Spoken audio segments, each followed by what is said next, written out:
कृष्णाय वासुदेवाय हरे परमात्मने प्रणत क्लेश नाशाय गोविंदाय नमो नमः। आज भक्ति की महिमा का निरूपण करते हैं। भक्ति शब्द बहुत व्यापक है, क्योंकि भक्ति शब्द भगवान से सीधा संपर्क रखता है।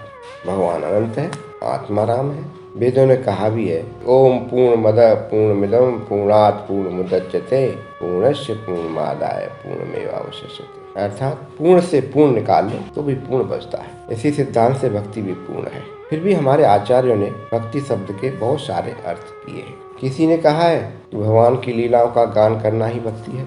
किसी ने कहा है भगवान के धामों का वर्णन करना ही भक्ति है। किसी ने कहा है भगवान के गुणों का वर्णन करना ही भक्ति है। ये सब ठीक है, क्योंकि ये सभी बातें भगवान से ही संबंध रखती है। हमारे गौरांग महाप्रभु ने भक्ति शब्द का बड़ा सुंदर वर्णन किया है। वह कहते हैं कि परास शक्ति श्रुते स्वाभाविकी ज्ञान बलम क्रियाच। अर्थात भगवान की अनंत शक्तियाँ हैं। ये सभी शक्तियाँ स्वाभाविक हैं। स्वाभाविक शब्द का अर्थ है कि वह प्राकृतिक हैं, अर्थात हमेशा भगवान के साथ रहती है, जिनमें तीन प्रमुख हैं, जैसे माया शक्ति, स्वरूप शक्ति तथा जीव शक्ति। इनको दूसरे शब्दों में यूँ भी कह सकते हैं कि बहिरंगा शक्ति, अंतरंगा शक्ति तथा तटस्था शक्ति आदि। लेकिन स्वरूप शक्ति अंतरंगा होने के कारण सर्वश्रेष्ठ है।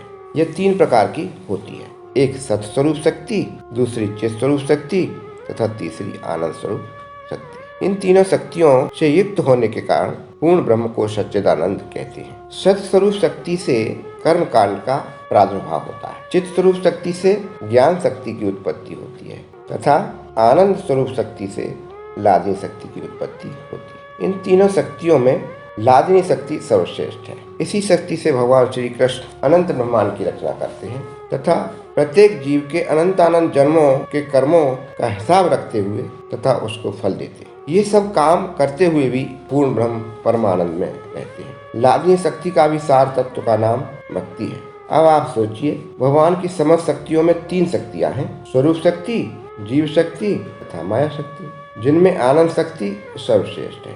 इसी आनंद शक्ति के सार तत्व का नाम लादिनी शक्ति है।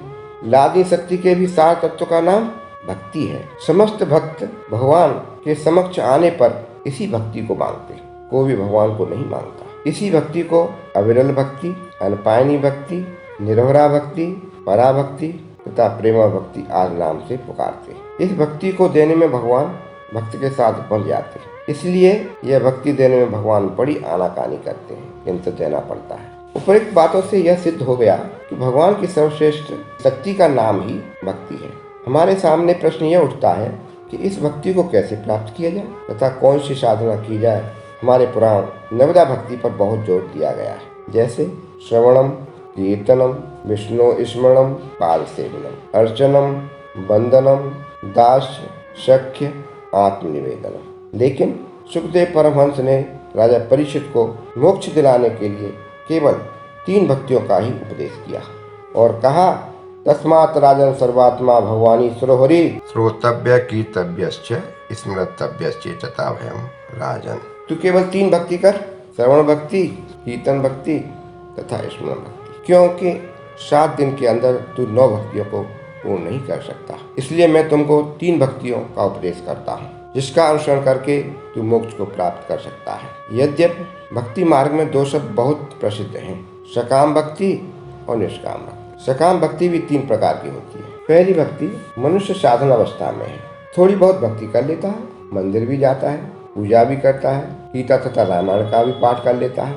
और जब कभी संसार का कष्ट आता है तो भगवान के सामने अपनी कामना पेश कर देता है। वह कामना उसकी पूर्ण नहीं होती, क्योंकि भक्ति अभी पूर्ण नहीं हुई, साधन अवस्था में है। फिर भी ऐसे मनुष्य लगे रहते हैं, क्योंकि भगवान के सामने हजारों कामना करते हैं। कुछ कामनाएं प्रारब्धवश पूरी हो जाती हैं और वह समझ लेते हैं भगवान ने ये मेरी कामना पूर्ण कर दी। दूसरे प्रकार के सकाम भक्त वो होते हैं जिनकी भक्ति पूर्ण हो चुकी है, अर्थात जिनका भगवान से संबंध हो गया है। वे भी भगवान के सामने अपनी कामनाएं रखते हैं तो वह अवश्य उसी समय पूर्ण हो जाती है, क्योंकि भगवान का ये नियम है कि ये यथा मां प्रपद्यन्ते ता सतैव भजाम्यहम्। जो जीव जिस भाव से मेरी भक्ति करता है, मैं उसी भाव से उसको फल देता हूँ। इस क्लास के भक्त ध्रुव, प्रहलाद, गजराज तथा द्रौपदी आदि थे। यद्यपि इनको भगवान का लोक मिलता है, परंतु यह भक्त बहुत वंदनीय नहीं होते, क्योंकि इनको गोलोक में उच्च क्लास नहीं मिलती। तीसरे सकाम भक्त वो होते हैं जिनकी भक्ति पूर्ण हो गई है।